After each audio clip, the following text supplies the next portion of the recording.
I know. I love you.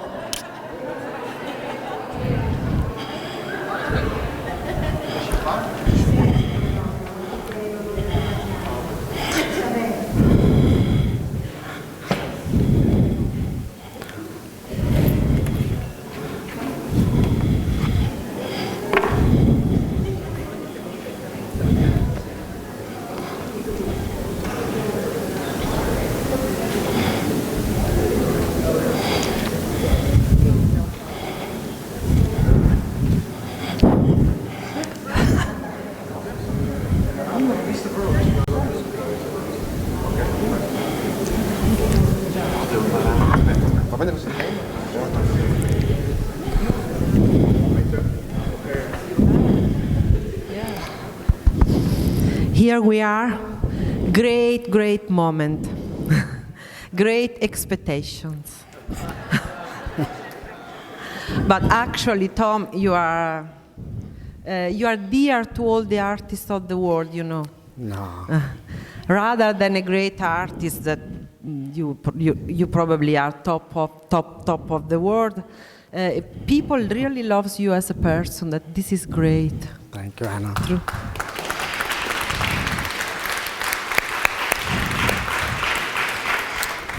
So it is again my honor to have Tom Schaller here in Fabriano.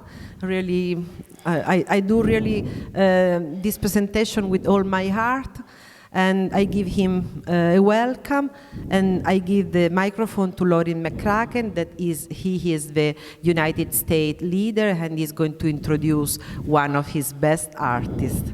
I say it in Italian, just a moment. Dicevo che Tom Schaller, per noi è un onore averlo qui con noi di nuovo oggi, e che c'è una grandissima aspettativa per questa dimostrazione stamattina, perché oltre ad essere uno degli artisti che sono top del mondo, sicuramente la gente lo apprezza tanto anche come persona.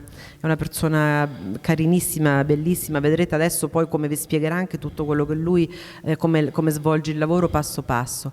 E lascio questa presentazione che è fatta veramente anche con emozione, ma lascio la parola a Lauren per la presentazione tecnica. Lauren McCracken è il leader degli Stati Uniti, per cui lo dobbiamo a lui se abbiamo qui Tom Schaller con noi. Thank you, Lauren, for having brought Tom Schaller to us. Oh, grazie.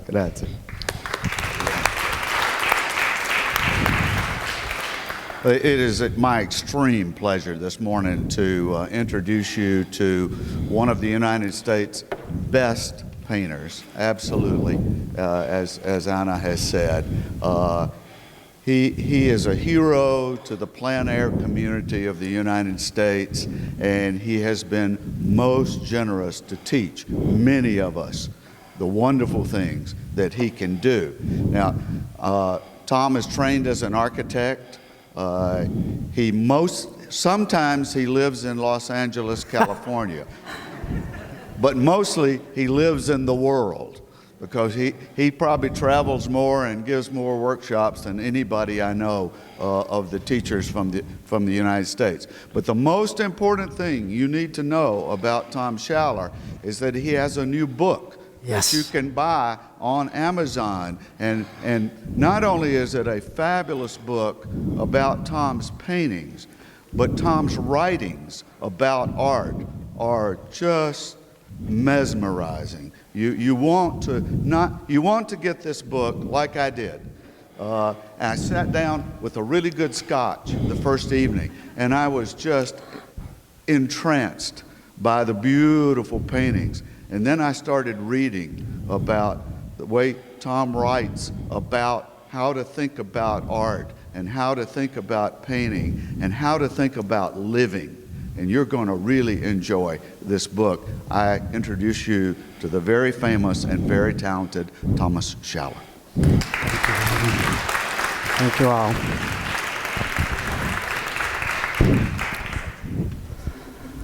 Gosh. I am so deeply honored to be here. I wish I spoke Italian better. If we were in a restaurant, I would do okay. But unless you're serving pasta, sadly you get English. Of course, I want to thank Fabriano and everybody involved in this amazing event every year. I think it's easy to almost gloss over what a miraculous, magical idea this is, to bring artists from around the world at all different levels of skill, all different stylistic approaches, different languages, obviously, together. It just reminds me of what I'm always talking about in my teaching, which is, we are the artists that we want to be. It's easy and okay to admire and emulate those who have achieved, but it's more important, I think, to remember that we're the artists that we want to be. Everything we need to be a great artist, we have. We already have it. It's just peeling back the layers of self-knowledge, self-doubt, etc. Of course, practice, practice, practice, no doubt. But also, as much as we look out, I think we need to look in.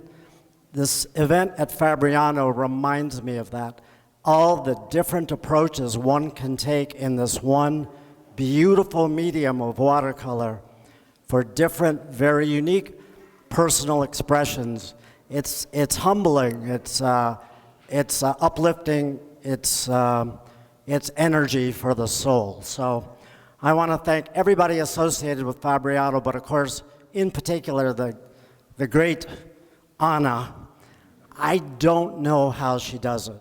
I think it's easy to also forget how much time and energy is spent just to create this event, anything like this. And it comes from not a place of financial gain, but of love of art, love of artists joined together. It's quite magical.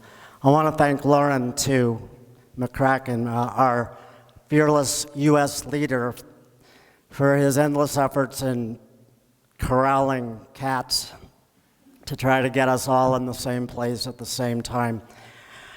I give little workshops. I know how difficult it is just to arrange 4 or 5 people, but it's amazing and needs to be honored. It's a lot of work and doesn't go unnoticed. Thanks to so many of my friends, old and new, for being here. It's so great. I was an architect, I am. I worked for 1,000 years in the corporate world, mostly in New York. It was great, but never in all those many years did I form such bonds of real people, real souls, real personalities, as I have in the world of watercolor in just the last few. So I feel really, really deeply honored, and I'm grateful to be here and make a mess in front of you. Someone once described watercolor as a series of controlled mistakes. Maybe that's about right, except you can leave out the control. It's just a lot of mistakes. Part of the joy of watercolor is learning to let go, take a deep breath, watch things happen that you don't plan, let them happen. Sometimes they're better than anything your brain could figure out. That's a whole other story. I hope you take one of my workshops because I go very deeply into that. But I love watercolor for that reason. What I referenced before, the fact that nobody could paint like you do. Nobody can paint like Lauren or Isabella or Teresa or any of you in this room. Nobody could paint like me, not because I'm so good, but because I'm me and you are you. We have our own unique path to get wherever we want to go. It's our choice to figure out how to get there. I don't know. I love watercolor. It's a lifetime pursuit. If I ever get to a point where I think I know everything and have all the answers, I'm done. But I'm nowhere near that point yet, so I guess I hope to live to 150. Okay, I want to talk a little, but then I'll paint. Art. Art to me is what Fabriano represents, the act of creating something out of love from nothing. You look out into the vacuum and you make something appear where nothing was before. That's art. I love to say this because I believe it to be true. Not all artists wield a paintbrush.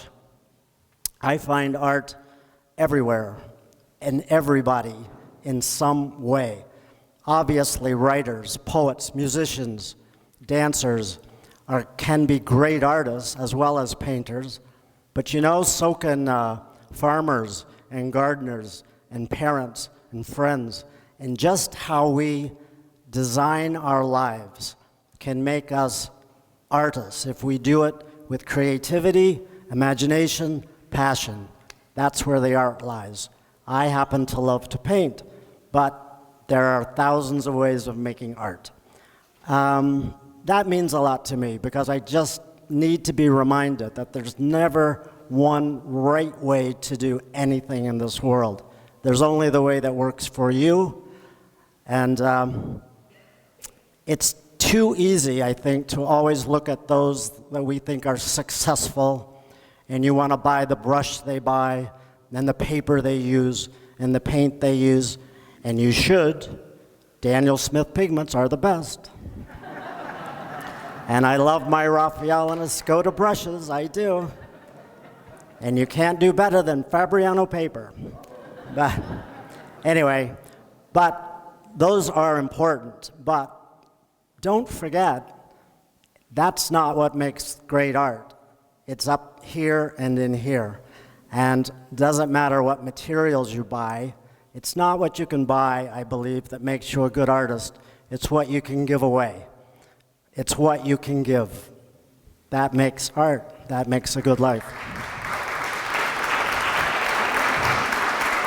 So,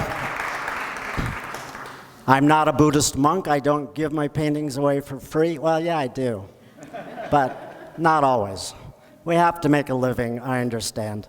But I think there's a nice balance that an artist can find. I have an amazing life I never planned, and it's all because of art. Just a couple things, then I'll paint. All those ways of being an artist, what do they have in common? For me, it's the act of design. Design, design, design. And by design, I mean the act of choice. The artist, the gardener, the writer, the musician, the poet, you have to design what you're making. You have to choose. Design is the act of choice. You choose what to leave in, you choose what to leave out. Making a good life for yourself. You choose how to spend the only thing any of us have, our time here on earth. How do you spend it? You can't do everything, so you have to choose to do this and leave that out. That's the same thing in designing a painting. You have to choose the elements that work for you personally, uniquely you, that'll make that painting tell the story you want it to tell. That's the act of design. For me, I think there are four main elements in the act of design of anything, of a piece of writing, of a good loaf of bread, anything at all. You have to decide, first and foremost, what is your purpose? What is your intent? What is the idea? What's the story you're trying to tell? I think, for me, it's the artist's job not to paint what he or she sees, but rather to paint how you feel about what you see. It's the artist's job, I believe, to interpret reality and bring that reality here. I always do this in my classes. I say, it's fine to be inspired by what you see out there. That's one reality. But this is the reality you live in. So that means you, if you're honest with yourself and a little brave about how you look at the world, can reinvent reality. You reinvent what you look at. You have the power to plant trees, to take buildings away, to make skies, to paint abstracts, it's all up to you. It's an amazingly powerful force we have as artists. It's great. I painted architecture for architects for many years, and God forbid I left a window out, I would be in a lawsuit.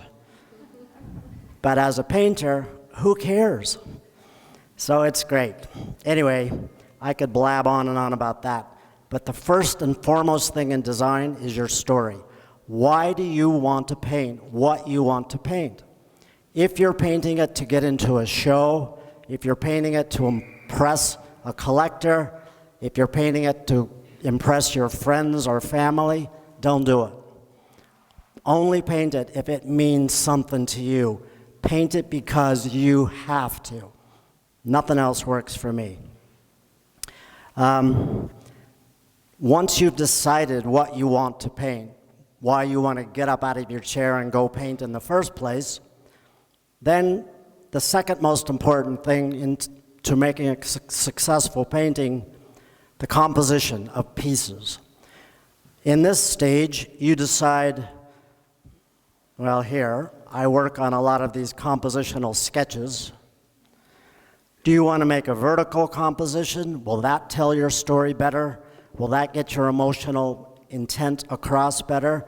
Horizontal, vertical, you begin to, in your mind and heart, design the shapes of that painting. I have to cut this short, but I think you get the point. You just begin to formulate what the reality of your painting is that differs from the reality of your inspiration. Third on my most important list, and connected to values, connected to composition, is values. Values, values, values. Any painting I look at, the very first thing probably I'll notice is, does it have a dynamic range of values from dark through midtones to light? Every painting has to have that, because you can't forget we're painting on a flat, two-dimensional surface. So it's this beautiful orchestration of values, dark, midtones, light. However they're arranged in the painting will begin to suggest three-dimensionality. Anything you can do, generally speaking, to do that, even if you paint in an abstract way, gives breath, life, spirit to your painting that it doesn't if your painting is all one flat value. It just generally looks too much two-dimensional. Side note, another reason I love watercolor is because I always do this in my groups. Look at your painting. The blank sheet of paper, you're already halfway done, because watercolor supplies you with the light. If you do buy a good piece of paper, let's just say Fabriano high white, the light, all of the light from your painting, because it's a transparent medium, shines through, even almost through the darkest paint you put down. I'm interviewed a lot and people ask me, how do you paint the light? The answer is, I don't, because it's done. I just paint the shadows that give light its life. The light is there. So in that sense, watercolor is a subtractive medium. Every brushstroke you put on subtracts away a little bit of that light on purpose, but it's important to have a general idea, I believe, before you start, of where you want that light to be. Almost all my paintings have some elements of pure, saved, white, untouched paper, just to emphasize that light. Once you paint over the whole painting, the light goes away, or it's reduced. So it's not wrong, nothing's wrong, but if you do a whole underpainting and kill all the light, then your darkest darks are going to have to be wicked dark to make up for your loss of light. But, you know, that's also an intent. It can work. It's just something you need to remember and think about. But values, values, values. I could talk all day long and I won't. But it's critical for me. Last but not least, color. Obviously color, we all love color. I do. And I always say this, it's boring, but I can't go into an art supplies store. I went into the Daniel Smith and I need adult supervision because I want everything. We're so seduced by color, as we should be, because I think in a painting, color is the vehicle that pulls the emotions through. Value is the structure that holds the emotion. Composition is the structure that holds all the values, and your idea, your intent, is the purpose. So color is in service to value, value in service to composition, composition is in service to your great, grand idea. I should also say that when I talk about your intent and the story you want your painting to tell, I do not mean that every painting has to be some grand biblical allegory like Caravaggio or something, although that would be nice. It just means, what is that little hook? What's that emotional click that makes you want to paint whatever it is you paint? That's your intent. That's your story. Why did you decide to paint that day rather than lie in bed and watch television? Because you had to paint. There's stories you need to tell, and they're worth investigating. Okay. I don't know how it will work, but anybody has any questions at any time, please. I can paint and talk at the same time, so just shout out. Today what I'm doing for the demo is something that I think will illustrate all the word salad I just ran through. This is a picture of the iconic San Giorgio in Venice, Italy. Everybody knows this building. Everybody's seen it. Every artist has probably painted it. What I'm trying to show is how one artist can look at a very well-known subject and reinvent it. So what I mean when I say, does this show? This is just your beautiful, rather typical view across the lagoon from San Marco looking at San Giorgio. It's very beautiful as it is, but it's not good enough for me as an artist just to illustrate this, just to do a one-to-one take on this.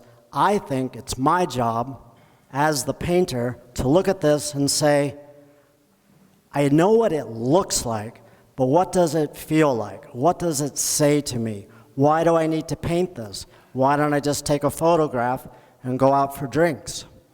If I need to paint this, then it's my responsibility to do something different, to look inside, not outside. Look in here and figure out what I see in here, not what I see out there. That's what I try to paint. Okay, I truly believe that inspiration, beauty, all the things we love to talk about don't really exist out there. They're all in here. They're all in the way we interpret, we transfer, we translate what we look at, the world around us. It's all filtered through our own experience, our own imaginations, our own heart and soul. That's what I try to paint. Do I always succeed? No, I don't. But I always try. With that mindset comes the recognition that you don't have to travel the world to do a nice painting. To do a really good painting, you could do something great on your kitchen counter or in your backyard at home. Although, if somebody wants you to come to Italy, never say no. Okay. Usually before I start any painting, what I do is a little sketch. Almost always I do this. There are very well-known artists who shall remain unnamed who tell me I'm crazy for doing this. I for my process, I need to do this. What these sketches do is it takes me out of that reality that I'm looking at, brings me into this reality. This records my impressions, my emotionality, my first. These take 5 minutes, very quickly done, just so that I can get what is it I'm feeling down on paper. So I have 1,000 little sketchbooks like these that I take all over the world, and they're full of really crappy little sketches, things like that. Nothing very fancy.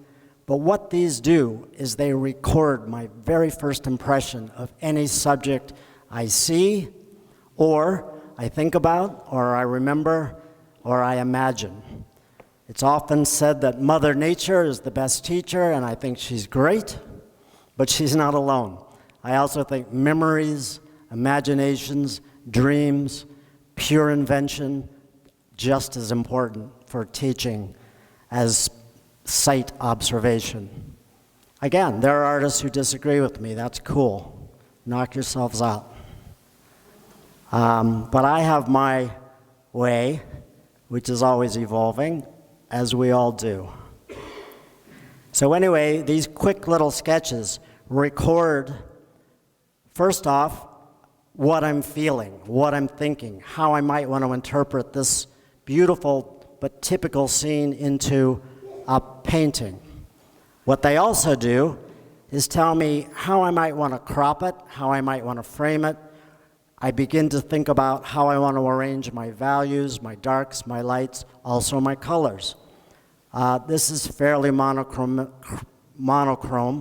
but already I've figured out what I want to do is tell the story of Venice as I see it.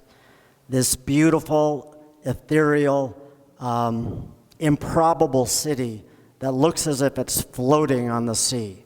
To me, that's Venice. This amazing architectural construction that's literally floating. It's like a dream. So that's the kind of painting I want to do of this. And this little sketch begins to get me there. Now, when I paint my final paintings, whether it's that day or a year later, I'll look at this sketch much more than I will a reference photo, because this is the important stuff right here for me. But already I've identified where I want my light, where I want my midtones, and where I'm probably going to put my darks. In this case, I'm inventing this sort of a collection of boats, pilings, ropes, and stuff here in the nearer foreground as dark.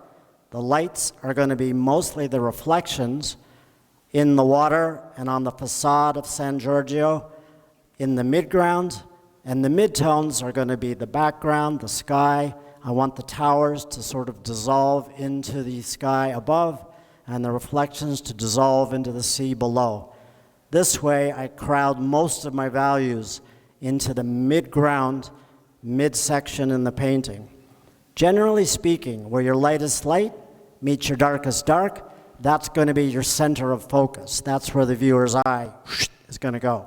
So right here is my, my bullseye. And I'm so childish, I even write on my sketches where I want my light, where I want my midtones, and where I want my darks, if the values aren't enough to remind me. Anyway, so that's my value roadmap that I'll use to do the painting. It's very helpful because, again, it helps me to paint my impressions and not get lost in all of the details and the specific little things on the building that really aren't necessarily that important. I am an architect in recovery, meaning if I don't think about it, I'll tend to draw and paint every little detail I look at, and I have to remind myself that that rarely makes a painting any better. It just makes it more complicated. Currently, for the last year or so, I'm very interested in editing, trying to use as few brush strokes as I can to take out as many unnecessary brush marks, colors, gimmicks, techniques, and paint in a much more direct way than I would have some years ago. And painting plein air has helped me to learn how to do that. When you're painting outside, it's hard to, well, you know, your feet get tired, light changes, you get sleepy, hungry, whatever. You have to make quick decisions and think on your feet. It's an amazingly successful tool to make your studio paintings better as well as your plein air work. Can you see my palette on screen? Anticipating any questions here, I don't always use the same palette for every painting, but I use almost always some version of this. I like to keep wet wells in my palette so that my brush never gets dry.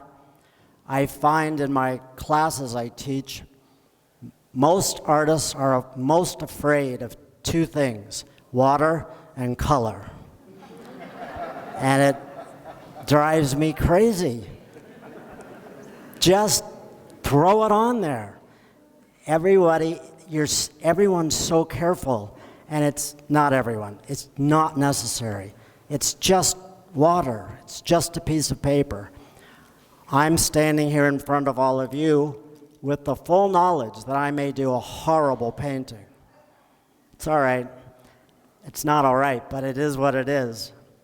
I always figure it's better to fail spectacularly in public rather than privately at home. So I have many, many sisters, a lot of sisters, way too many. It only takes one.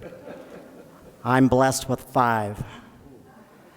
Many of them are in the medical profession. My youngest sister is taking pre-med courses at the moment, and she has a very important life-saving job. I get it. I was home complaining about my life one day, how much I have to travel to this country and that, and I have to go to Italy again, and I'm tired, blah, blah, blah. And my sister, as only a sister could do, said, "Oh, shut up. Good God, man, you color for a living." And it really upset me, but I had to admit later, well, she's got a point. I do. I color for a living. But, I mean, she didn't mean it as cruelly as that. Maybe she did. It's okay. But what I learned from that, every experience you can learn something. I learned from that, in a way, she's right. If I do a horrible painting in front of hundreds of people, what's the worst that can happen? No one's going to die on the operating table, probably. I'll be embarrassed, and I'll have to get over it. So anyway, there's always lessons everywhere you look. Color for a living. Thanks. Yeah, it's just a piece of paper. Okay, I'm going to start in with the sky. I almost always do, but not always. I'm starting up here. Remember, I'm going by my value roadmap. I know that most of my neutrals, lightest midtones, are going to be on the very top and the very bottom of the image. So immediately I'm starting with bigger brushes, clear water to begin with, because I want sort of a smooth transition sky in largely warm tones from yellows down to fairly dark at the horizon. So this is clear water to begin, as I said, and this is a little bit of Naples yellow, oddly enough, and a tiny bit of permanent orange mixed in. I'm going right over the tower, as you can see, because it's going to be darker, finally, so I don't need to cut around it and be too careful. I want this tower to vanish up into the sky, so I can paint right over it. These are very light tones at this point, obviously. This, now I'm bringing it down into a little bit of rose matter. This is a very old-fashioned French style wash, meaning you run this bead of paint on your paper at an angle and just pull it down across everything. You just float it. I actually studied at the Beaux-Arts in France years ago. And we were trained to do these kind of washes in ink, which was the very old style, traditional way. I am going to cut in around the side of this tower, or not that side, but the face, because I know I'm going to want to leave some light on the face of this tower, so it's pretty simple. I'll cut in there. Anyway, the deal is, the intent is to just pull this bead of water down the page. The traditional way was that the brush didn't even touch the paper, it just touched that bead of paint. That's a little bit varsity level. So I'm down into rose madder, and now I'm adding a little bit of violets, some blues.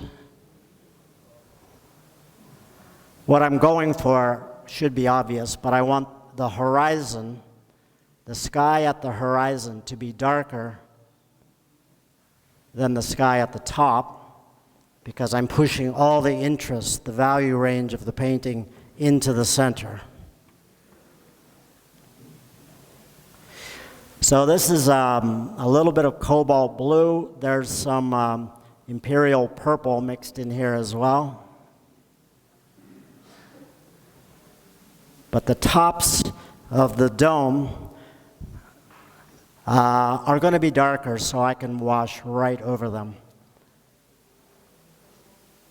I don't think Palladio will mind.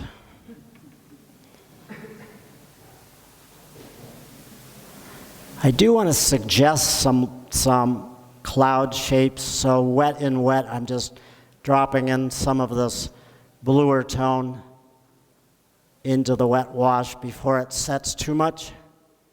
I don't want very distinct clouds, but just sort of the idea of clouds. That's not bad. This is a very useful salvation tool.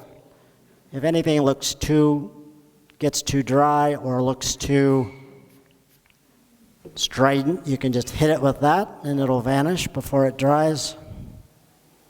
Yep, so far so good. I'm swapping out for a slightly smaller brush as I continue down, because there are places here I'm probably going to want to cut around the buildings. I'm not 100% sure yet. It's good to have a plan, but you can't plan everything.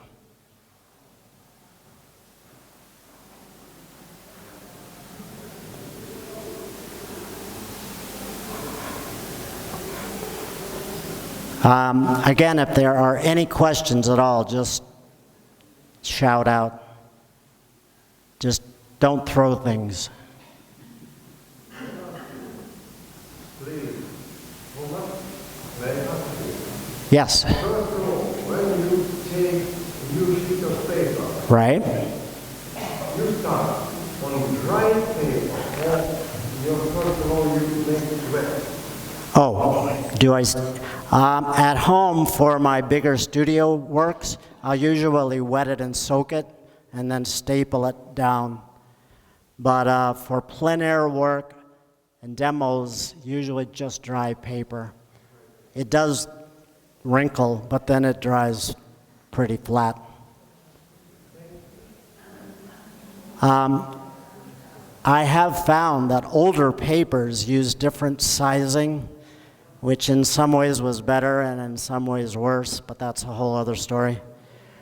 It needed to be stretched to counteract for that sizing. But more modern papers, not always.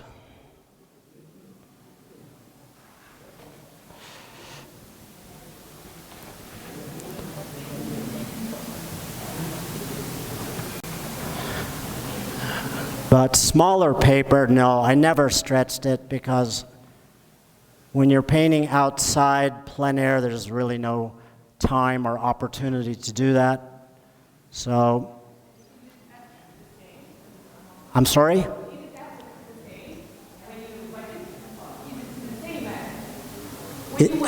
Yes? Is it the same?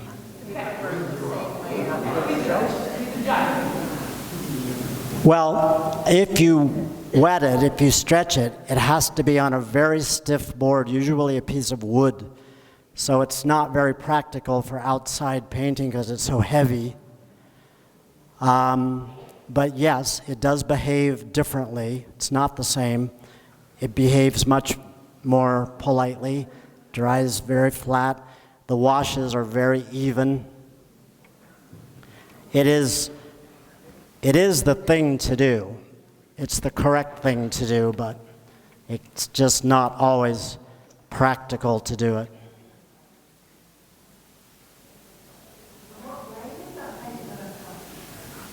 I'm sorry? Which grain? I can't hear, sorry. What's the weight and type? Oh. I almost always use the roughest, most textured paper I can find.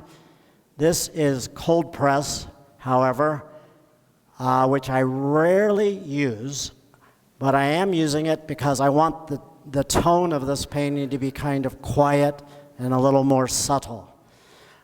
It's in US 140 pounds, I think 300 GSM weight. I think thicker paper for me is a bad idea. It pulls the pigment in and tends to dry a little bit flat. Lighter weight, thinner paper, the color sits in the top layers, fibers of the paper. For me, a little bit better. If you paint on 300-pound paper, obviously you don't have to worry about stretching it, but it does tend to soak up a lot of your color. But it is sometimes the right thing to do.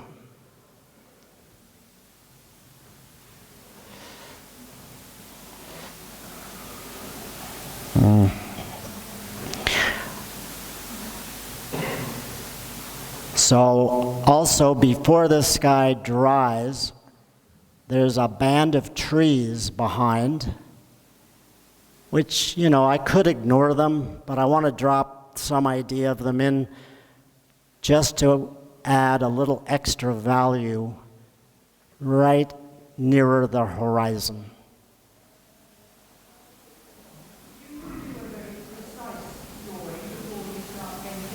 Not usually, no. I don't use any straight edges or rulers, or it's all freehand.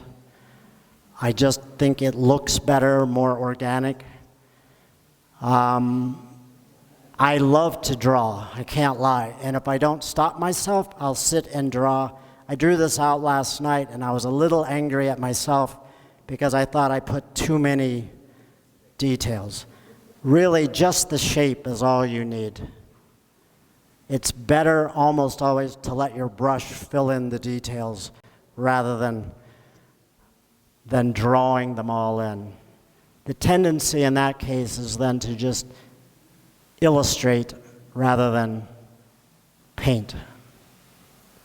And again, that's just me because I come from a background of highly detailed drawing.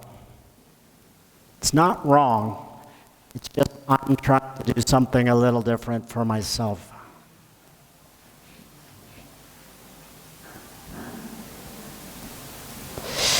All right, so the base sky wash is in, which is pretty important, but I got to assess it and see how we're doing. Looks pretty good. I do want to drop in some darker clouds at the horizon before it dries.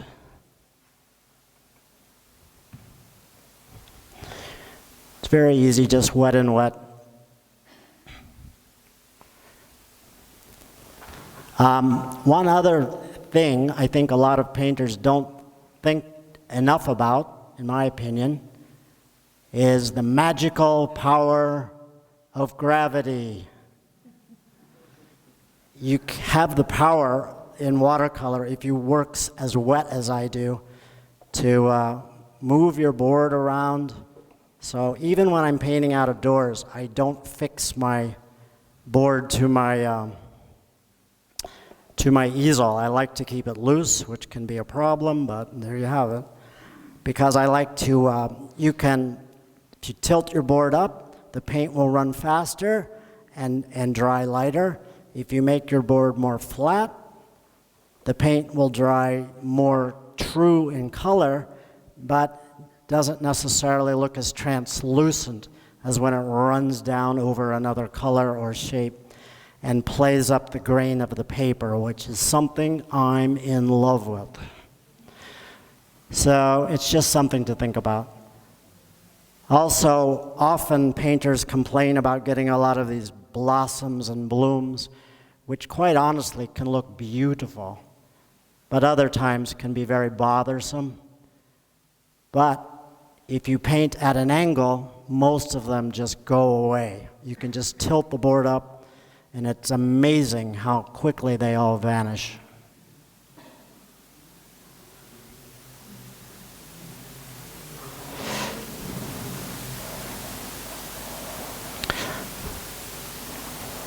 So here, because this is still wet, I'm just playing in the wet, semi-wet sky, giving some identity to the clouds.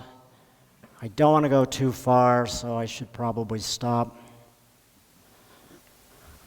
Anna was so generous and gave me 2 hours, and I've probably used up a lot of it yakking already.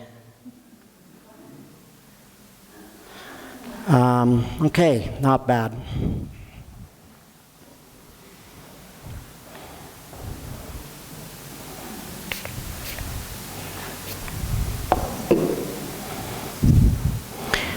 As I said, however, there are some trees behind.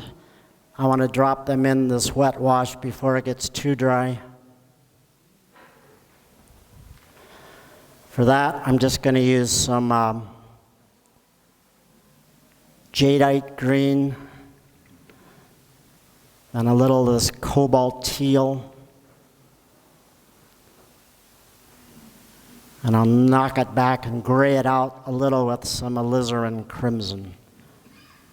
Although that's a little too much. Not really a formula. I'm just saying I want these trees to look far away and not too bright, not too intense.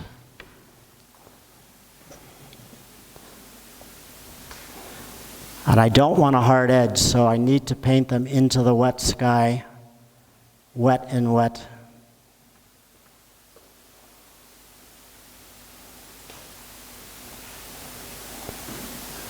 That's okay.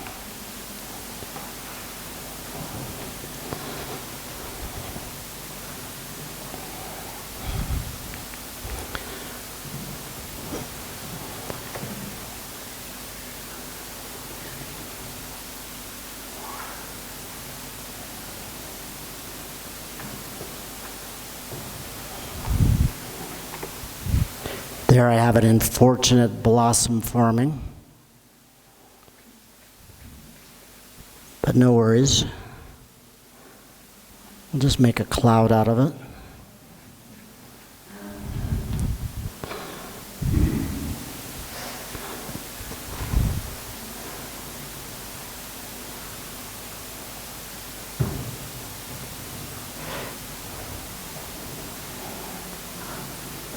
I really love painting wet in wet.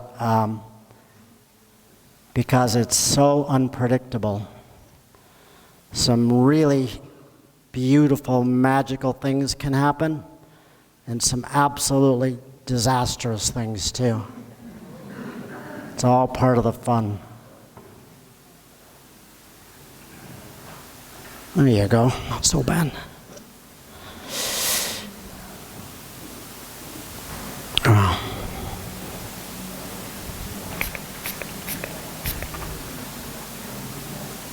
I need more altitude on this.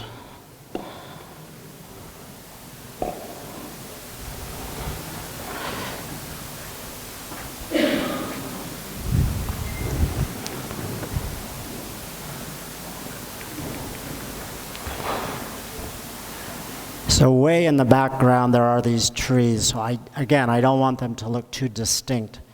I just want them to be the idea of trees. And also, it's just a graphic device to make the painting a little darker along the horizon line without being too specific and keeping it all looking fairly magical, mystical, and hazy.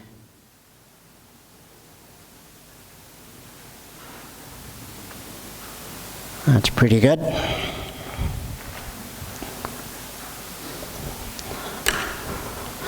This is something I almost never do. I put a bit of tape masking, as I don't use any masking. But I did there because I wanted to save the horizon line of the water so that I can connect my water wash to it, which I'm going to do now.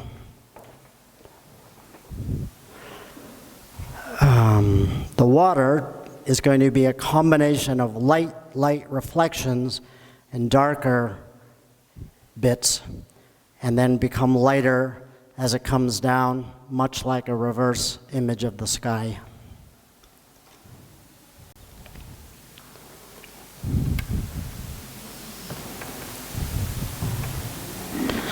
So here I'm going to start right at the horizon. I'm going to leave just a very, very thin filament of white, but I'm going to bump the wash up into it. Just let it kiss that bottom of that bead a little. So I start to imply some reflectivity already.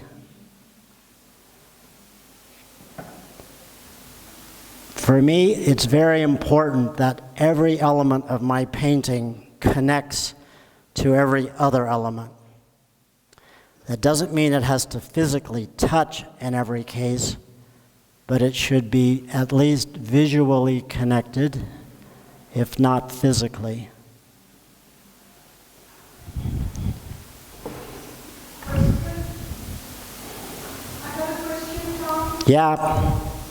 Do you generally paint top to bottom or depending on composition? Yeah, it totally depends on the composition. No rules. I turn the board this way and that, so I could start off top to bottom, and then it could be side to side, and then upside down. Doesn't matter.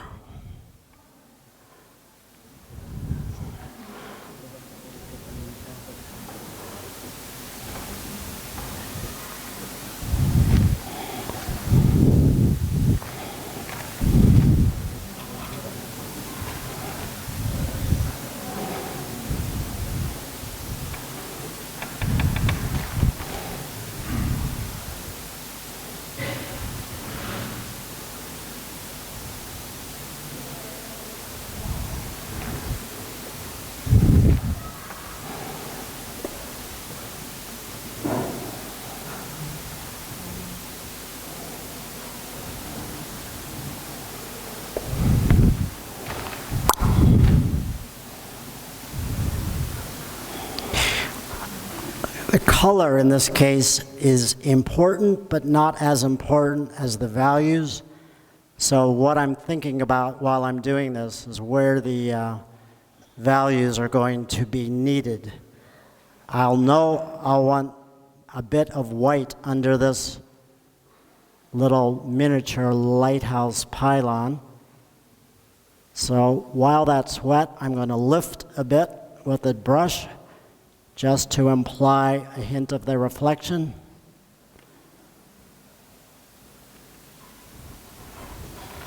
And again, I'll do the same here.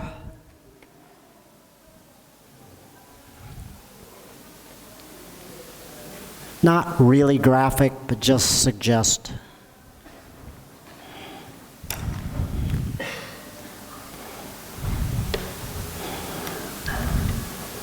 I've lost my brush. It's tragic. Oh well.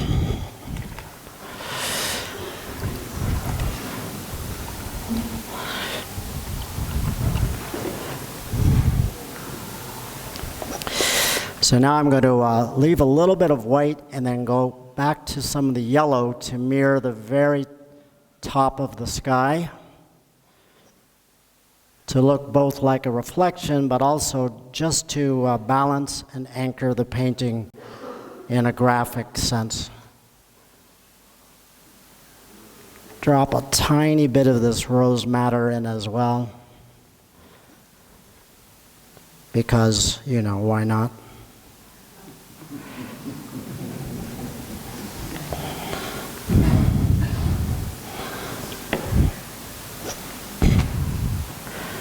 And then a little bit more yellow at the bottom in a very quick dry brush way, and just let it fade out. There we go. So when that dries a bit more, I will put a few more reflection and some shadows from these dark pylons, but essentially that's the water wash.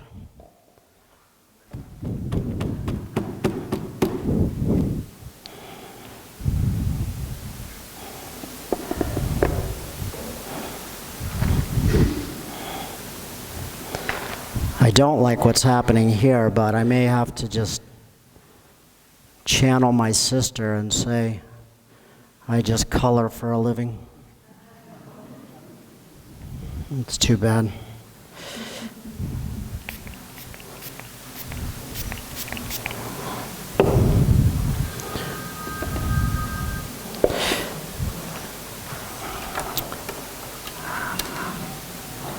So another thing about painting, I like to finish all of my paintings at once rather than waiting for them to dry and doing glazing the next day or whatever. But if you're going to do that and work so wet, then you have to sort of stage the painting. So of course I did the sky first, then I did the bottom and dropped in the trees, and then the basic water wash. Hopefully now I'll do all the buildings. But in order to do that, this has to be a bit dry against the sky or it won't work. If it bleeds a little, sometimes that's okay. In this case, if it bleeds a lot, it's not okay. So I'm doing some minor outpatient surgery here on my sky that didn't work as well as I'd hoped. And that is going to mess up my staging a little, but nothing tragic. All will be well.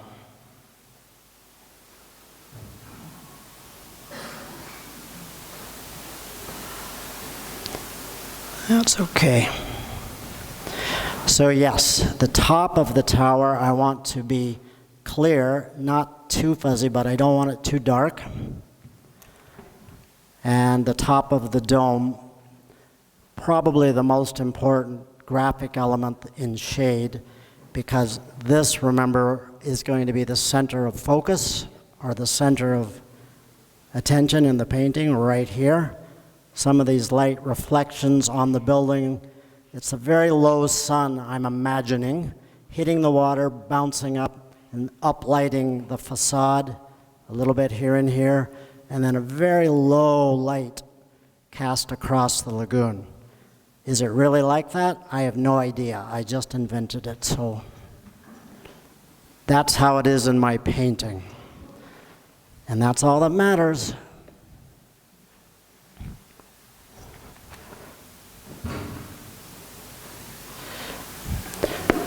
So the top of the dome will be in shade, not shadow exactly.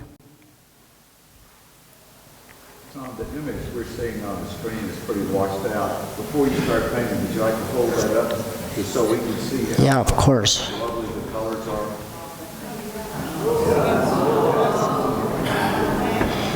Is it really different on the screen?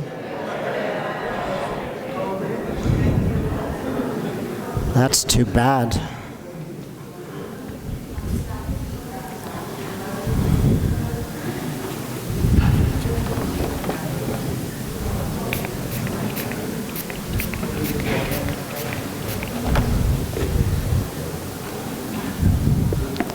I'll hold it up from time to time. I didn't realize that. The people outside are having a better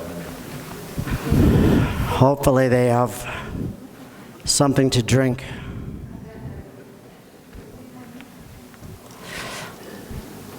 Yeah, it's just, I do so many of these demos and it's always the same. Either usually you just can't see as well. Smaller groups, I'm happy to have everybody just come up and have a look.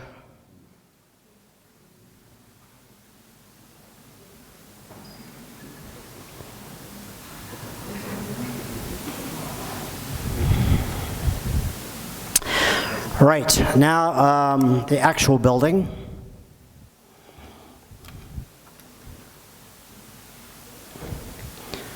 Again, this is a very iconic Andrea Palladio building, San Giorgio in Marco, and across from San Marco.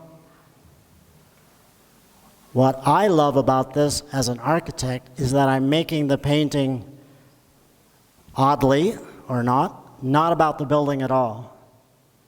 I'm really making it about the light. The building is just a platform for the light to shine through. So this is not a typical architectural painting of a building, I hope. It's more of an artistic interpretation of the light falling on the building, which I hope still honors and respects the actual beautiful building that it is.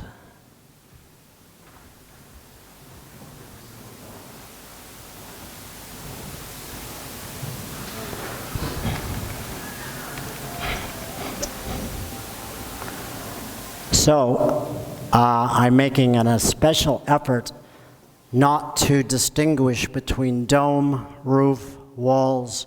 I'm painting the whole building as a series of connected shapes where the color modulates between dark, light, warm, and cool. The reason is because I want a little bit of that sense of mystery and suggestiveness that comes in the half light when the sun is almost down, completely gone below the horizon. And you just, you sense things more than you see them. You know they're there, but you can't quite see them. And again, I think that's a very fitting sort of way to think about Venice. Things are there, but you can't quite see them. They're just out of focus, just a little bit out of distance. It's a very different light quality than Southern California, where you can see everything whether you like it or not.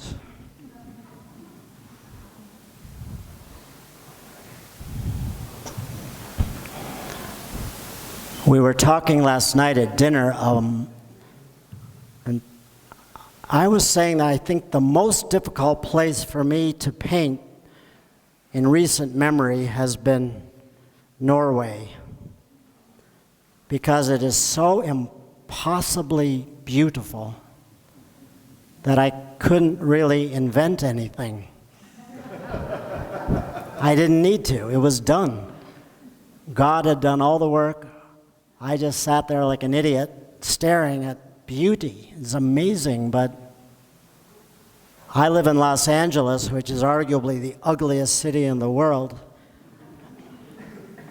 And so it's easier there for me to make things up and find beauty where it doesn't exist. I mean, I love that theory. I do think a painter can look at anything, no matter how horrible, and find something to paint. But in Norway, it was just overwhelming. I just said, forget it. Now, I rose to the occasion eventually, but it wasn't easy. And it just made me think about the way I analyze art and paintings, and neither right nor wrong, just interesting. Excuse me. Yeah. Which colors are you using for the dome and the rest of the shadow? Yeah, I meant to actually walk through all that. I'm really toggling between cools and warms. So I'm not worried too much about specific colors, but just for clarity, this is burnt sienna, cobalt teal, and a little bit of imperial purple, and a little bit of the Daniel Smith neutral tint on the far side of the dome. Just to...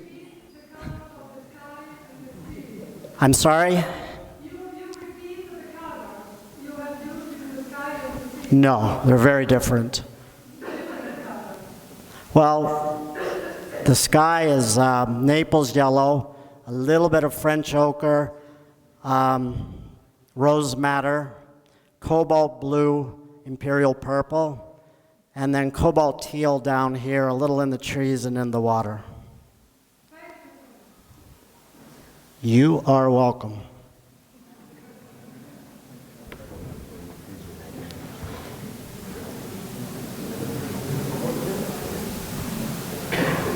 Again, I do love color. We all do. But I force myself as much as possible to not think about specific color, but to think about value and temperature. Dark cools, light cools, dark warms, light warms. Within that, there's a lot of freedom to use whatever color works, but yeah, at some point you have to actually buy a tube of paint and commit to it. I get it.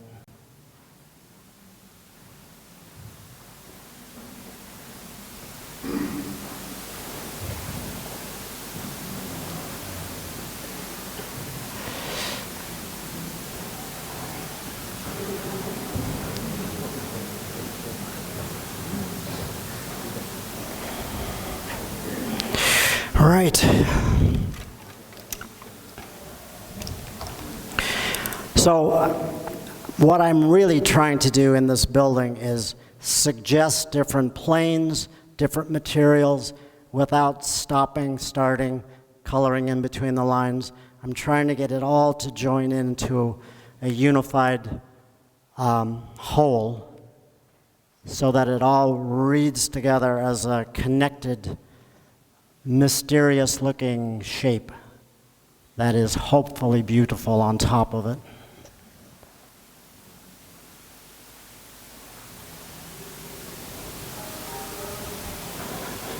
So for the walls, I'm connecting the colors I'm using on the walls into the wet wash for the upper walls and the roof. Before it dries, I don't want it to dry. I want it to all run together. And then I'm just dragging a few indiscriminate dry brush marks down across the face. I don't want to kill all the light. I want low light on this building facade, but I don't want it to look overly architectural or too structured. I want it to look a little more organic, a little bit more mysterious.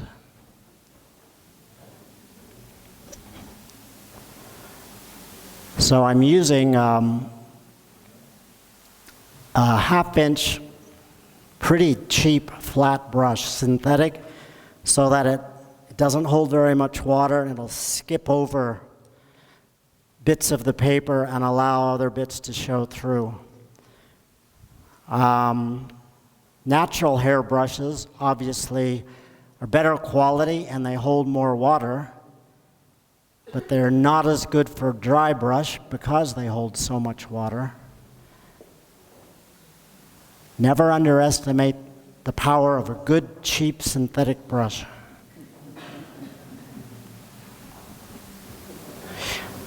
So on the main entry facade, it's very easy for me to get a little too specific in the details. I want it to be recognizable, but I don't want it to be, again, too specific or too rendered. So I am talking to myself about not doing any more details than is absolutely necessary. I'm putting in dry brush hints of shadows where they would go, and then I'm going to go over the top of that and scruff it up, mess it up with the synthetic brush again with some dry brush to sort of get rid of some of that clarity and specificity. All with the goal of saving as much light along the bottom of this facade as I can do.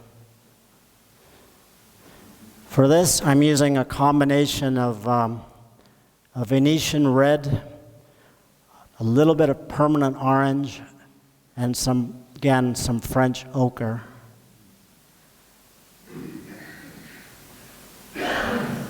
Most any warm tone would do, but that's just what I happen to be using. How wet is that paint you're working on now? What's that? How wet is that paint you're working on? Oh, it's extremely wet. It's not drying at all. I want to do this, I want to paint in the Campanile Tower, but the sky behind it is very wet, so I'm going to have some problems. That's okay. I'm sure you'll forgive me, or if you don't, you can talk about me on the way home. But I'm trying to give it as much time as I can by working here what I need to do, and then I'm going to sketch in these background buildings. Hopefully by that time that'll be dry enough. But I have to work pretty quickly. I don't want it to be 100% dry. I want some soft, scruffier edges. I want the whole painting to look essentially wet and wet. And again, I think it's the character of Venice. Everything's wet all the time. And there aren't really very many hard, clean edges in Venice. So again, that's a bit of the philosophical story I want this painting to transmit. I think it would be wrong to paint everything with clean, crisp edges in Venice. It's just not that kind of a place. And you could do a nice painting that way, but it would, to me, seem a little out of character.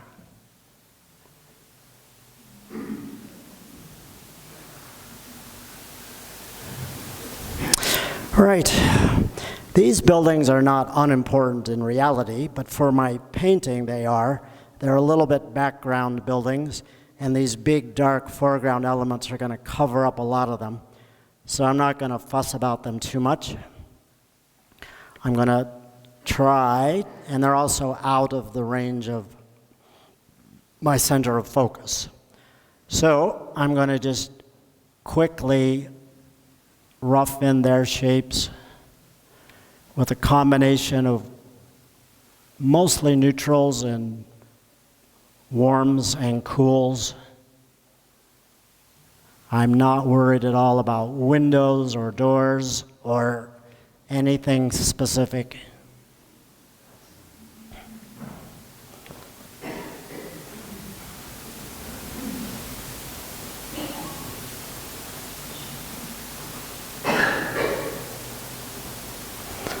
little bit of white showing through is good, but I don't want too much. I don't want to pull the eye out of the painting too much that direction.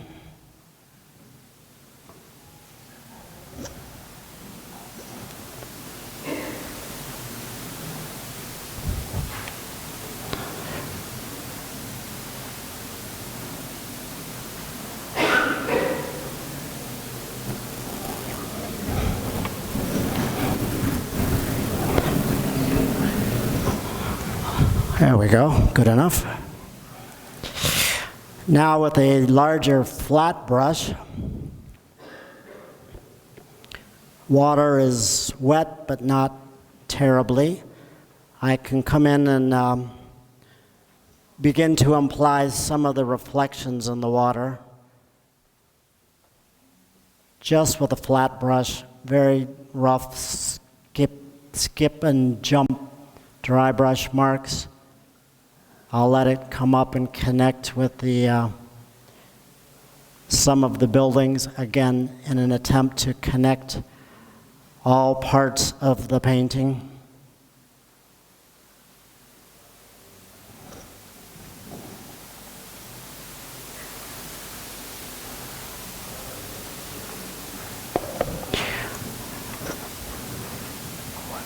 In watercolor, I think bodies of water are sometimes the most difficult things to paint.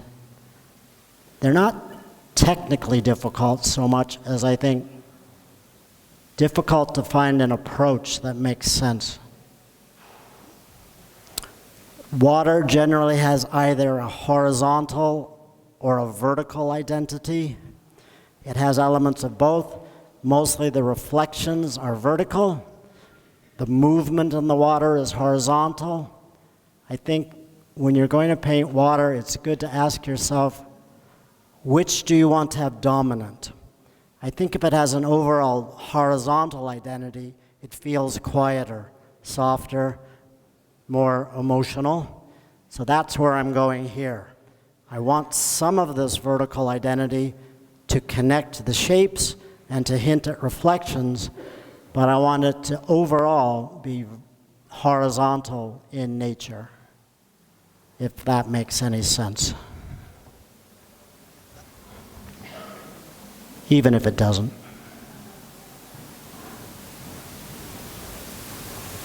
So yes, some vertical marks, but a few go a long way. I look back at my old paintings of water and I would say, in general, they just look too busy. There's too much stuff going on. I often think the less you do in water, the better it tends to look. Simple is almost always best.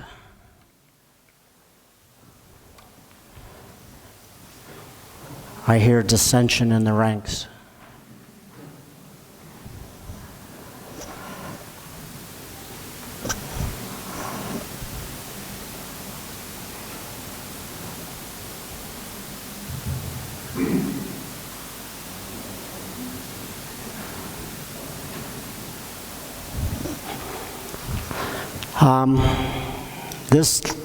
These two little lighthouses, they're a little bit jewel-like, and I do want to maintain the light on them, also to help keep the rhythm of lights reading through on the horizon here.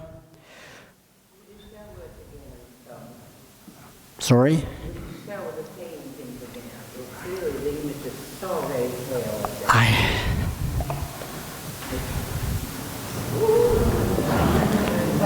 If you can shut this light off, it might help.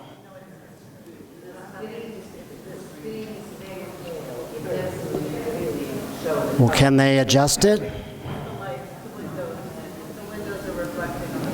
Well, this probably isn't helping. This is bleaching all the color out of. So I've asked them to shut this off, but nothing happened. We can try again.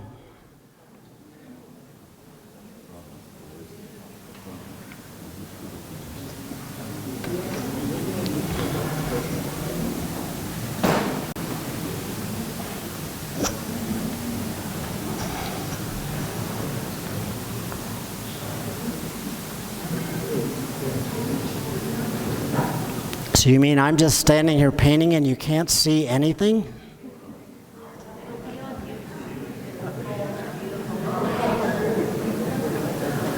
Janice, would you go back and ask them to shut this off then, or something to make it better? I'll just paint with ambient light.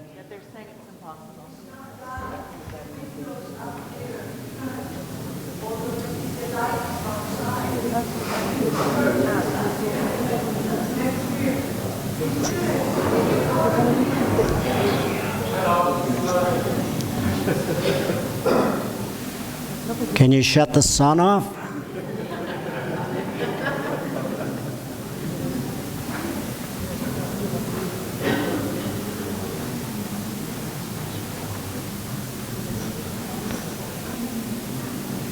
Well, in a way, that's good, because if I'm doing a bad job, you can't tell.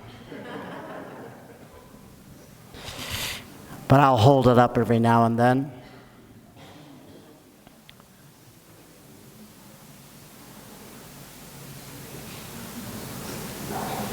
What? What are you saying? Thank you.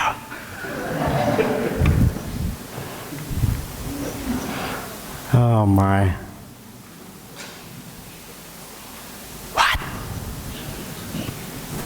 I can't hear you.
Yes.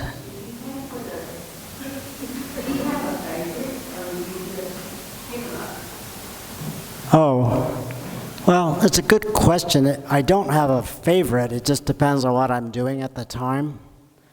I usually have a larger and a smaller round and a flat, I would say, at any given time, in one hand or the other. But it does simply depends on what I happen to be screwing up at the moment.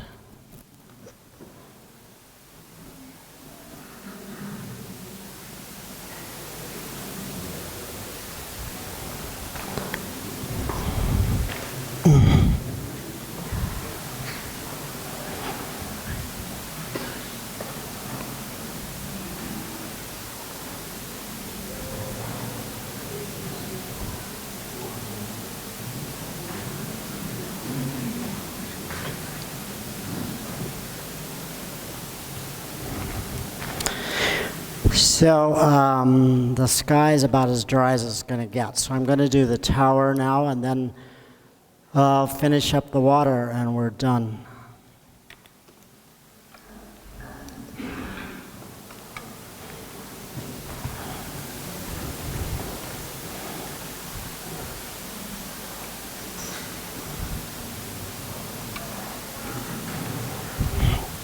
Again, I don't want too much attention to be pulled out of the center of interest up here. So I do want this to have an edge, but I don't want it to be too dark. So I'm going to paint it in paler tones as if it's just sort of dissolving into the sky.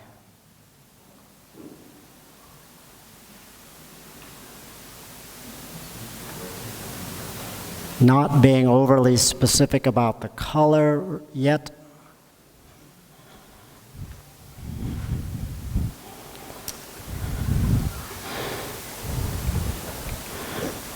It's such a beautiful building, and it's hard to be so simplistic about it, but I know it's the way to go. And then I want to maintain some white at the base.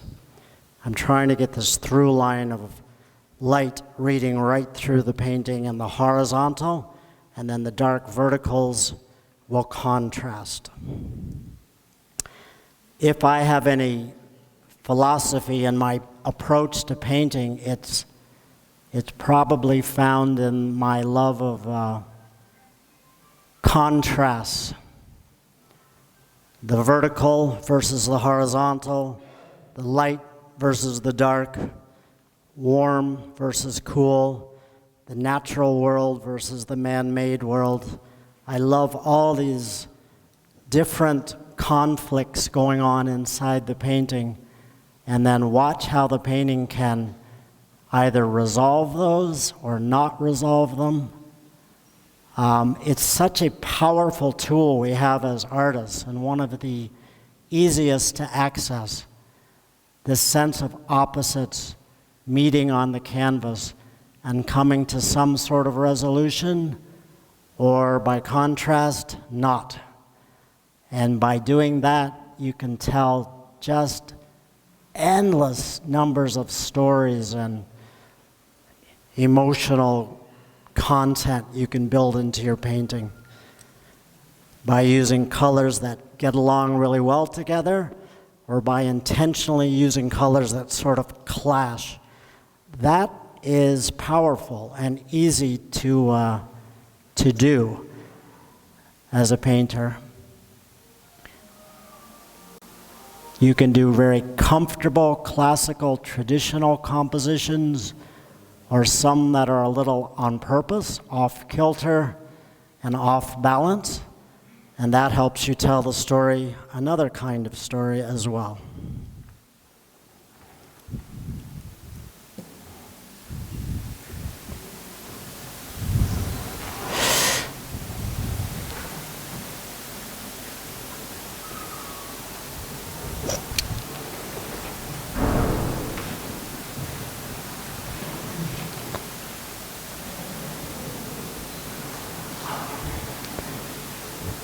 So these trees just here, I'm punching them out just a little.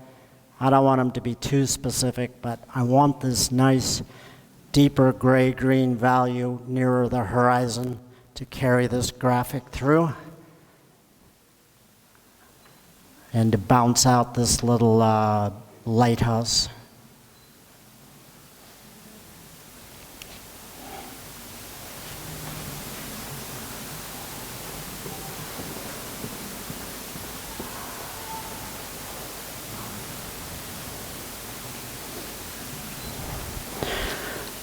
So essentially the painting is done down to the horizon line. Now I'm going to do what I'm going to do in the water with the reflections, boats, etc.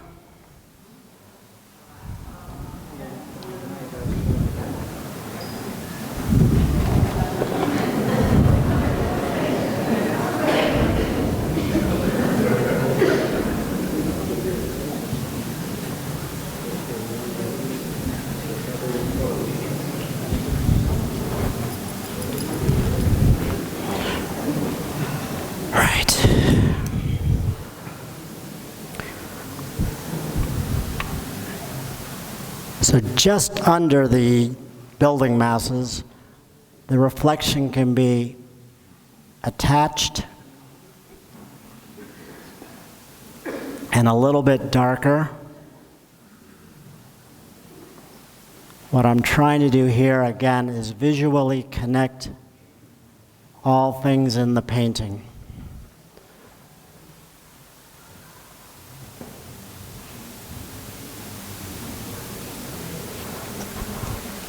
Paintings of mine that I like least are when elements look detached and alone and lost and lonely.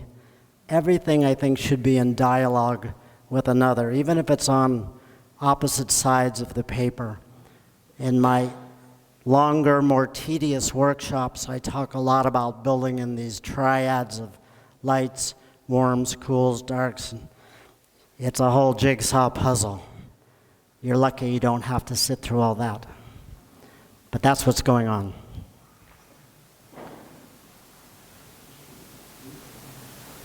I'm led to believe it's because I'm from a very large family. I had so many siblings, and I wanted everybody to get along, and they didn't. And to this day, I'm always translating what my younger sister says to my older brother, because they live on two different planets. So in my paintings, it's just an opportunity for me to have all the little things in my world speak the same language, or different languages, and be okay. Can't we all just get along? Hopeless.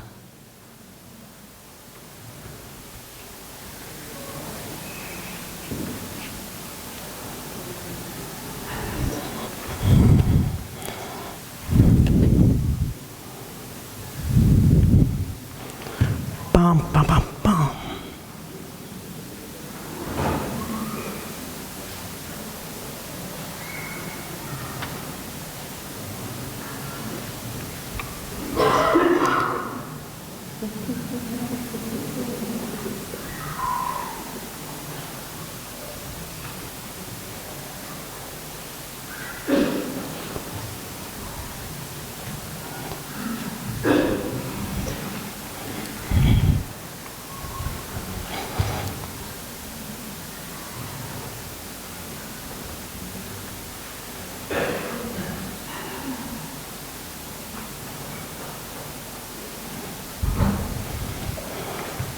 Everybody doing okay? Any burning questions? Nobody falling asleep yet?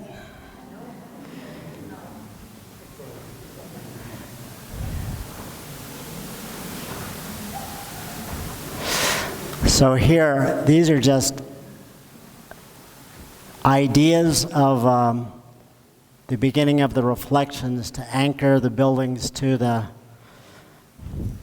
where the land mass connects to the buildings connect to the sky, and the sky hopefully connects to the water.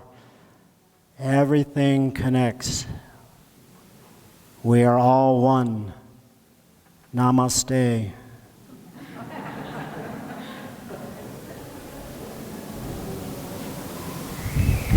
Now, it's true, but okay. Again, dominantly, I want the water to have a horizontal read because I think it makes it seem more placid, quieter, more in keeping with the type of feeling I want this painting to convey. So yes, there's some verticality, but I want these long, really stretched out horizontal lines to dominate the water band.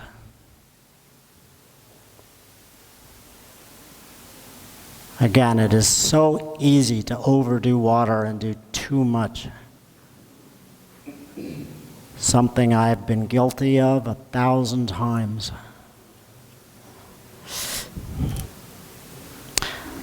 One question I'm often asked is, how do you know when you're done with a painting? The right answer for me is usually about a half an hour after I stop. I just think it is one of the most common things many of us do, is you get in the zone and it's so much fun to paint, it's hard to stop. So therefore, it's very easy to overdo your painting and make it look a little overcooked. I'm not there yet, but given enough time, I will be. I think it is one of the things that experience in painting can teach us, is the ability to know when you're finished and time for brushes down.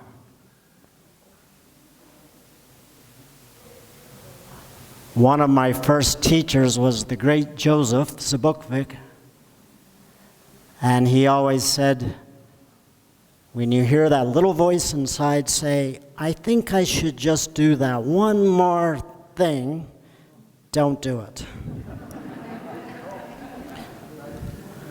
And generally, I think he's right.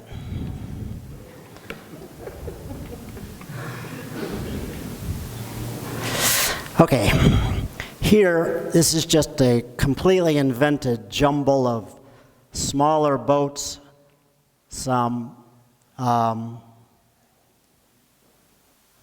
people sitting in the boats late at night or early in the morning or whatever this is.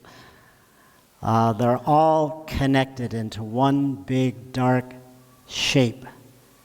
It would be very easy for me to paint this little pieces, different things connecting, but I want to paint all this as one big mass of dark shape. Within that, I will drop in some color, which is another good technique. Like there's a little guy here sitting on a boat. I've painted it all in pretty much nearly opaque paint, but while it's wet, you can drop in some very bright color into that dark mass. It's hard to see, but the color reads through the dark. What? What's that?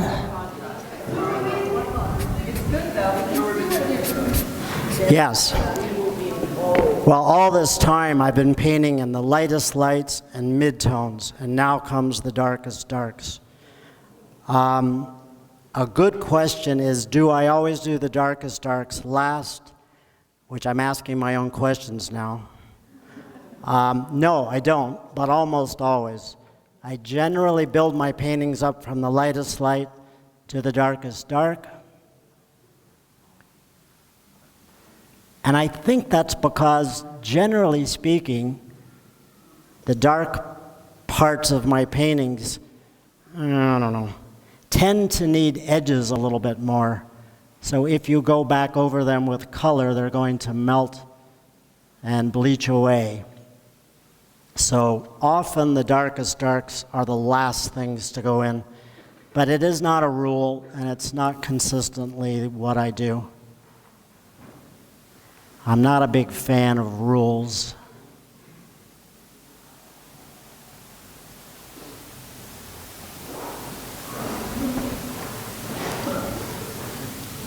"12 years of Catholic school.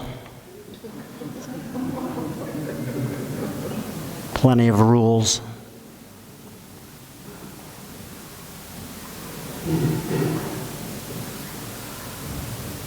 So yes, there are some figures here on these little docks and standing on the boats, but it's really just to give some texture and character. They're not compositionally that critical. I want them to all just connect, join together with these uprights, pilings, these little boats sort of lost in the shadows.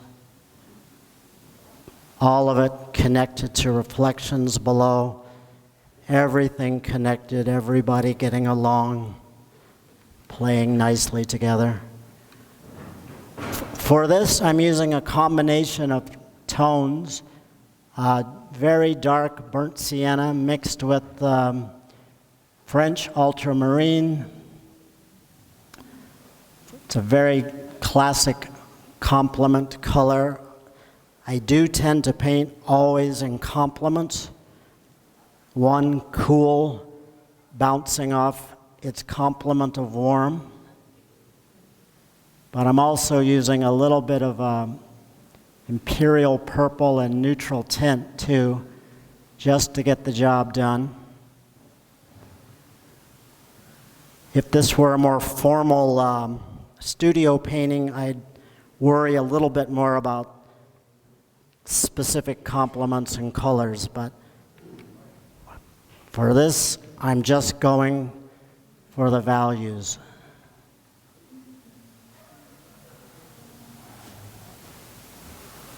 The values are what matter.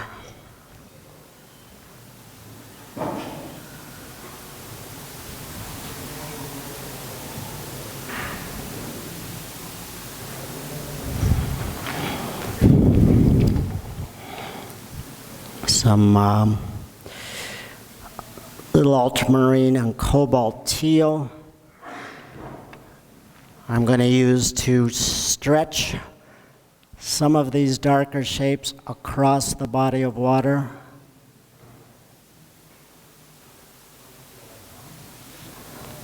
Not in a particularly descriptive way, but just because of graphics. Because I want to tell the story of this quiet lagoon and the long shadows and reflections in the half light is the way for me to get there.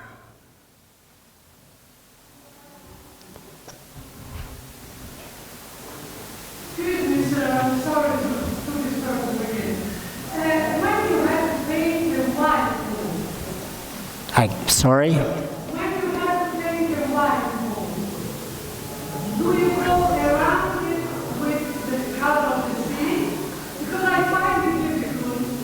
It interrupts the fluency of color when you paint the sea and you have to leave to pair the white or the white ball. The white, I'm sorry, the white what? When you have to spare the white for the white ball, White, you have to paint the white white, ball. I'm sorry, I'm sorry. Something is not working. I'm sorry, I can't understand.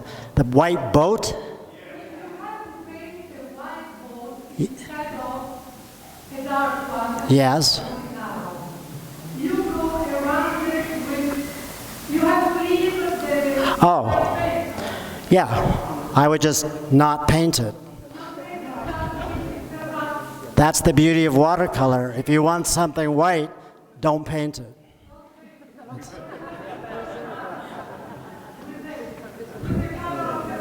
Yeah.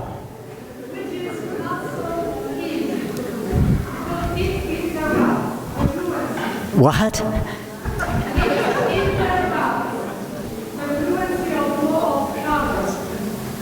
You have to be more specific.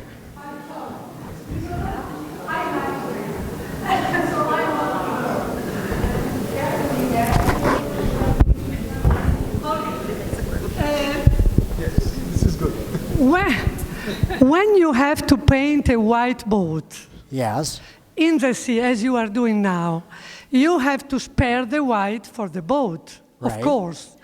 But this interrupts the fluency of your brush when you paint the sea. Very true. I ask you this question because I find it difficult to interrupt the fluency of, Yes.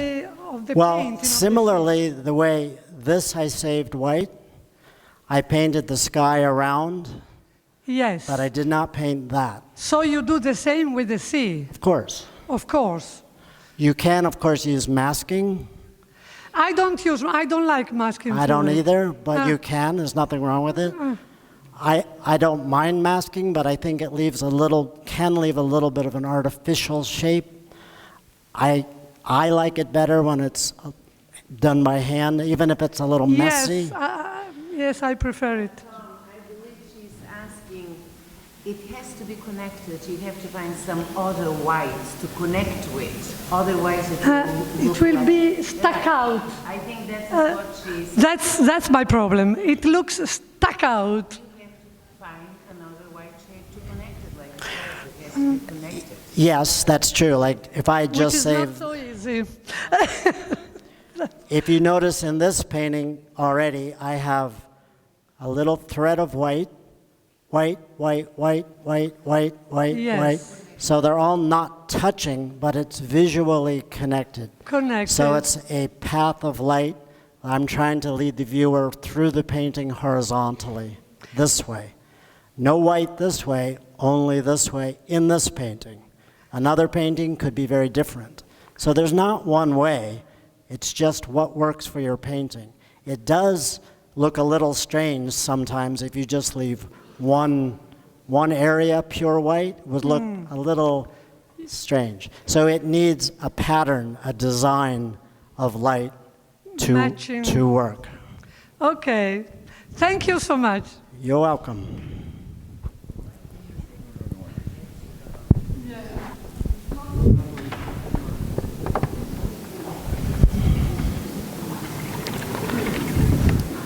I hope that helped.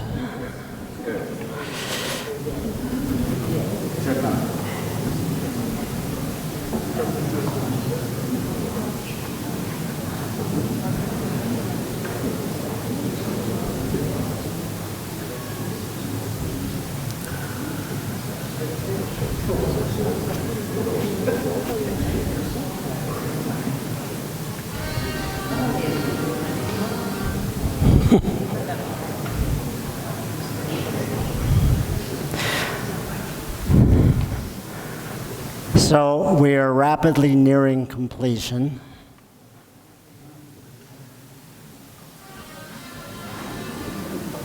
The circus music begins.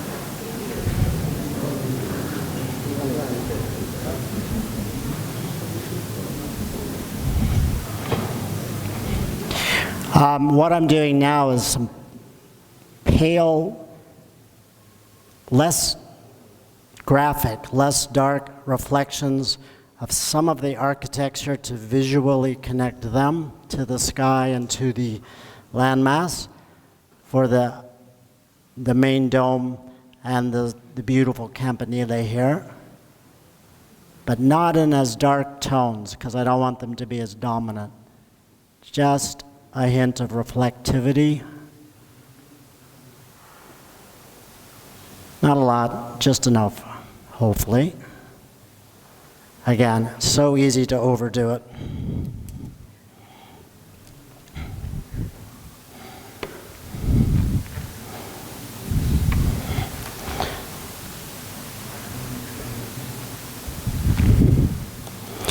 Now there's these really big foreground pilings here, which will be the last major element to go in. For that, I need a slighter, bigger gun, a mid-sized mop brush. Just for expediency, I'm using straight out of the tube neutral tint.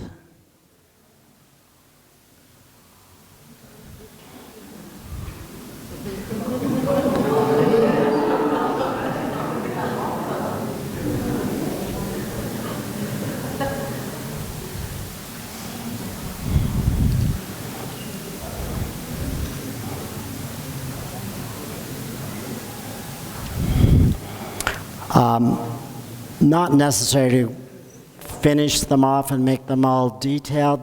I want them to just fade, so I did it in a dry brush mark, just scraping it up as if, you know, a little bit of fog or mist is coming across and obscuring the tops. The ones slightly further into the image can be a little more defined.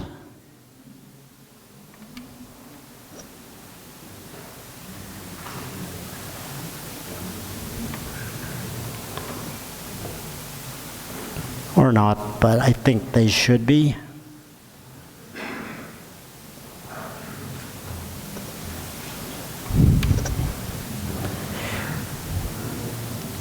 It's such a characteristic look in the lagoon in Venice, all these random pattern of rough-hewn timbers sticking up, contrasting with the beautifully designed Palladian church behind. I love that contrast.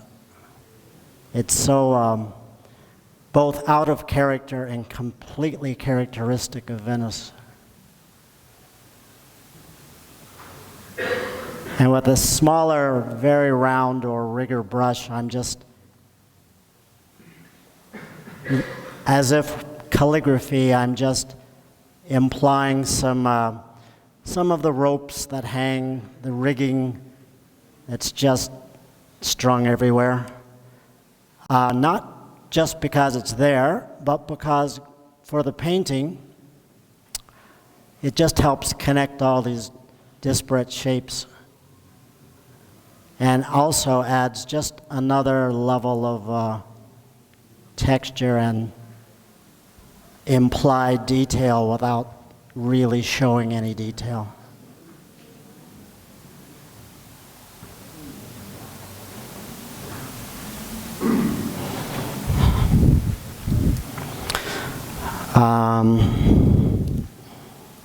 For these guys, to anchor them to the sea because they're more forward than anything else, I'll give them just a hint more value and some reflections just under, with some deeper blue and teal.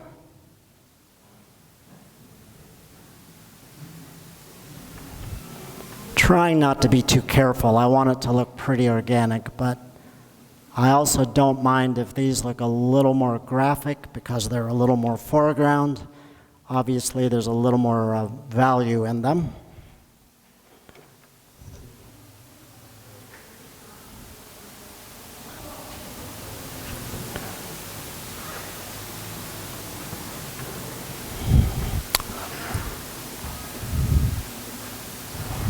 Right.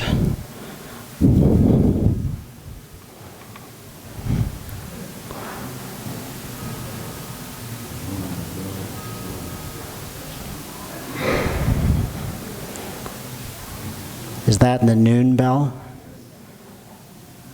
It means my time has come to an end.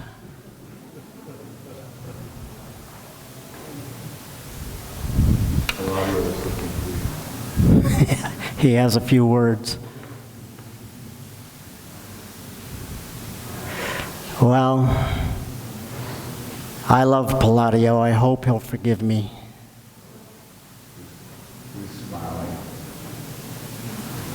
Canaletto was a little angry with me a while back, but we worked it out. Yeah, he was really grumpy.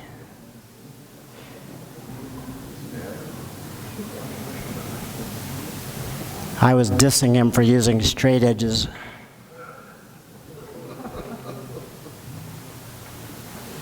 And he called me a hypocrite. Seemed harsh.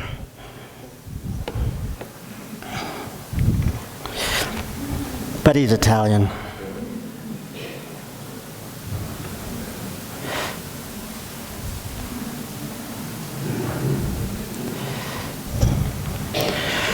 Well, my time is just about done.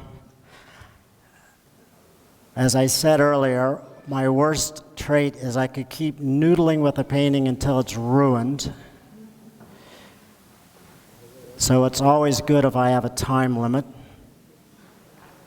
But one last little thing I want to do, I think the painting needs to balance. Also, to help me complete the little story I'm trying to tell, a tiny little boat here, I've imagined, is sailing out to sea. So I am going.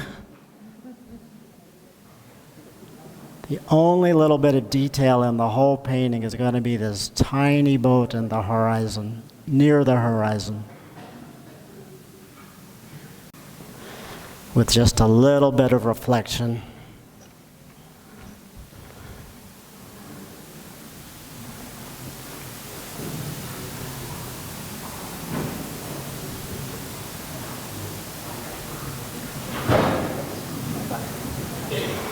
If I'd been more clever, I would have been able to save the white of the sail.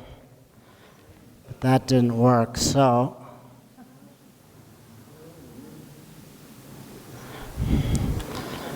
I'm going to use just a little dot of Chinese white. Some of you may be horrified, but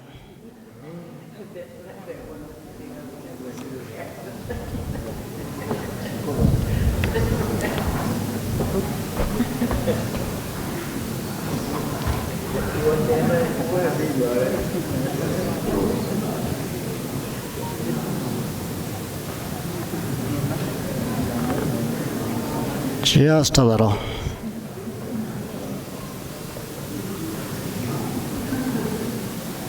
Ideally, that would have been saved. I don't know if I could have painted the sky around it, so even I probably would have had to give in to masking there if I didn't want to use the opaque, which I don't like to use, but it's not the end of the world. Okay.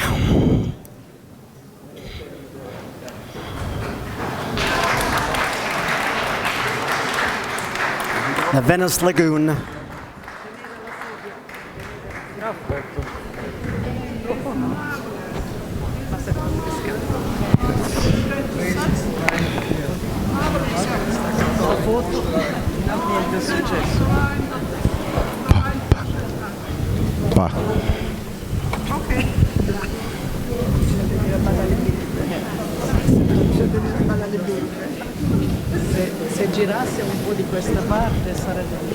But I want to thank everybody so much for your attention and your questions, and bless you all. Happy painting. And also, lastly, Otis wants to say hello. My assistant.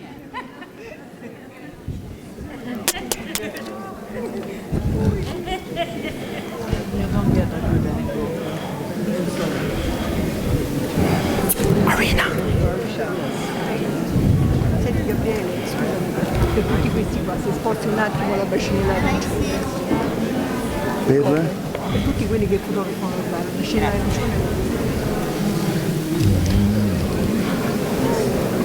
Schaller. Adesso perlomeno possono prendere la parte di sopra. Esatto, questa appunto si esce.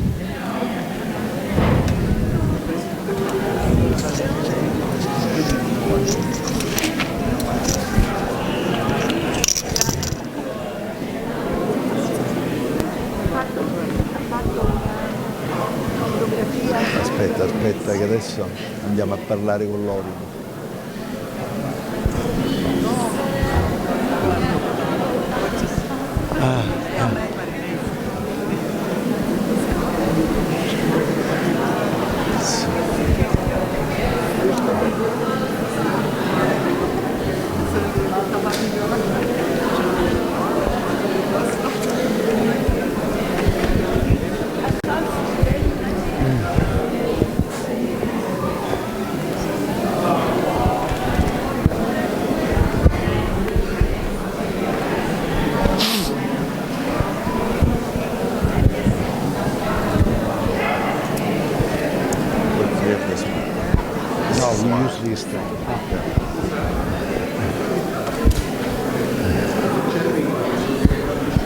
Di qua? We have to stay closer because he says it's too... Okay, this side. Okay. Yes. Go. Okay. Okay. Allora vogliamo ringraziare ancora Thomas Schaller, che noi conosciamo qui da anni a Fabriano. Non so se qualcuno di voi l'ha visto per la prima volta.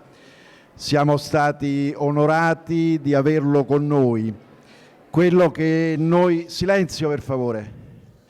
Quello che noi dobbiamo apprezzare di più di Tom è che lui, oltre ad essere un acquarellista eccellente, è anche un insegnante eccellente, cioè lui... Silenzio, per favore. Grazie. Stavo dicendo che Tom, oltre a essere un acquarellista eccezionale, è anche un insegnante eccezionale. Raramente noi assistiamo ad acquarellisti che, mentre eseguono la loro opera, sono così bravi anche a spiegare quello che stanno facendo. Quindi noi lo ringraziamo ancora per essere stato con noi. Lo invitiamo già da adesso alla prossima edizione di Fabriano in Acquarello e saremo davvero contenti se lui potrà tornare di nuovo con noi.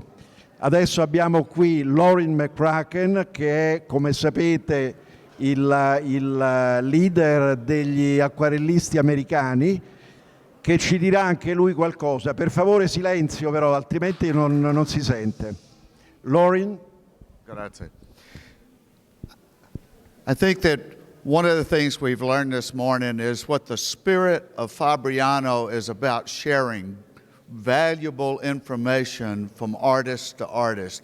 And we all want to thank this very talented man for coming and sharing in the spirit of Fabriano to show you how a master paints. Thank you, Thomas, for being here.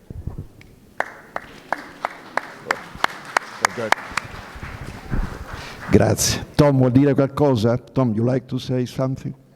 Thank you. Just once again, thank you. What Lauren just said is so true.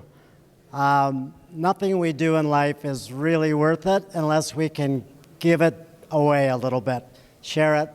We're all in this together is what I feel, and I'm very happy to have shared this time with you. I hope you stay in touch with me. Any questions, comments at all, I'm all over the internet. So please reach out. I answer everybody if I can. So thanks so much. Ringrazio naturalmente tutti, è molto contento di avere condiviso questa esperienza con noi e ancora dice che se c'è qualcuno di voi che vuole fare qualche domanda di tipo tecnico, lui è a disposizione per rispondere da adesso in poi, chi vuole. Grazie.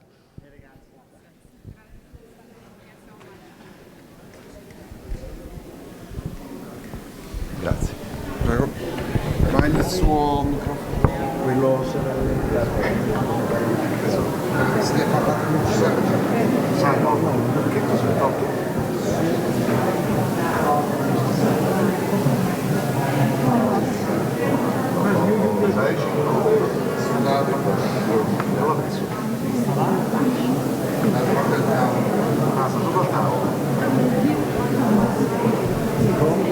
Che non gli vuoi passare?